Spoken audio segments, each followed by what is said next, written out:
Hello दोस्तों, मेरा नाम है एमडी। आज मैं एक कहानी सुना रहा हूँ। एक बूढ़े मजदूर पिता की। एक गांव में एक आदमी रहता था जो बहुत बूढ़ा हो चुका था, जिस वजह से उसे कम दिखाई देता था और बहुत कमज़ोर हो गया था। इसलिए अपनी बची खुची ज़िंदगी अपने बेटे के साथ बिता सके, इसलिए शहर में रह रहे उसके बेटे के घर रहने चला गया।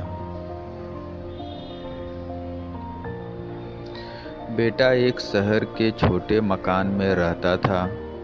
मकान तो उसका छोटा था, लेकिन उसके अंदर जो चीज़ें थी वह महंगी थी। उस मकान में बेटा, उसकी पत्नी और उनका एक 5 साल का बच्चा, यह छोटा सा परिवार साथ मिलकर रहता था। बूढ़े पिता के आने से उनके परिवार का एक सदस्य और बढ़ गया। बूढ़े पिता की कमजोरी के कारण खाना खाते वक्त कभी कभी कांच के बर्तन गिरकर टूट जाते थे। बूढ़ा पिता बहुत कमजोर हो गया था।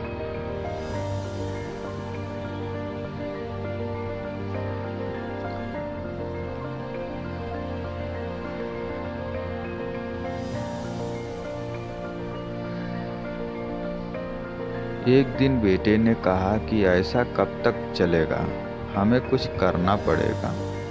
उसकी पत्नी भी इस बात से सहमत हुई। अगले दिन बेटा कहीं से एक पुराना मेज लेकर आया और घर के एक कोने में उसे लगा दिया और अपने पिता से कहा कि आप यहीं पर बैठकर खाना खा लिया करें।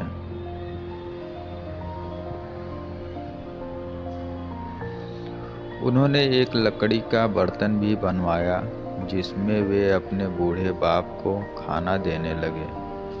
अपने कांच के कीमती बर्तन बचाने के लिए अपने बूढ़े बाप को लकड़ी का बर्तन देने में उन्हें जरा भी शर्म नहीं आई।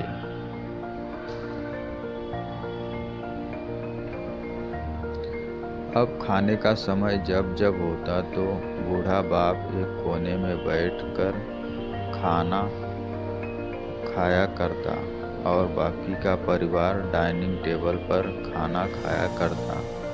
डाइनिंग टेबल पर बैठे बैठे दोनों पति पत्नी कभी कभी अपने बूढ़े बाप की तरफ देख लिया करते। बूढ़े बाप की आंखों में उन्हें आंसू भी नजर आते, मगर उन पर जैसे कोई असर ही नहीं पड़ता। बूढ़े का पोता भी यह नज़ारा हमेशा देखता और वह अपने में ही खोया रहता।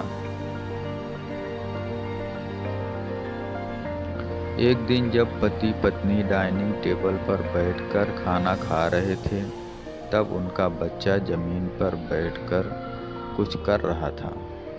उन दोनों ने बच्चे के हाथ में लकड़ी का टुकड़ा देखा, लेकिन उन्हें कुछ समझ में नहीं आया कि बच्चा लकड़ी के टुकड़े के साथ क्या कर रहा है।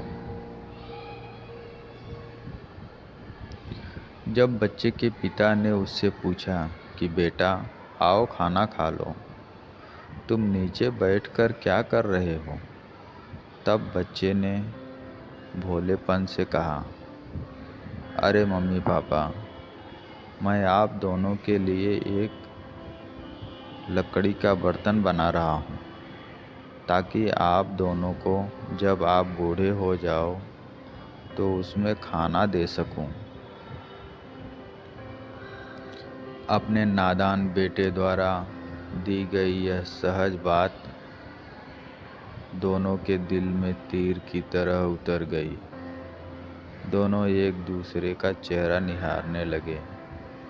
बिना कुछ कहे ही दोनों की आंखों में पानी आ गया और उन्हें अपने भविष्य की किताब अपने आप के आंखों के सामने खुली हुई नजर आई।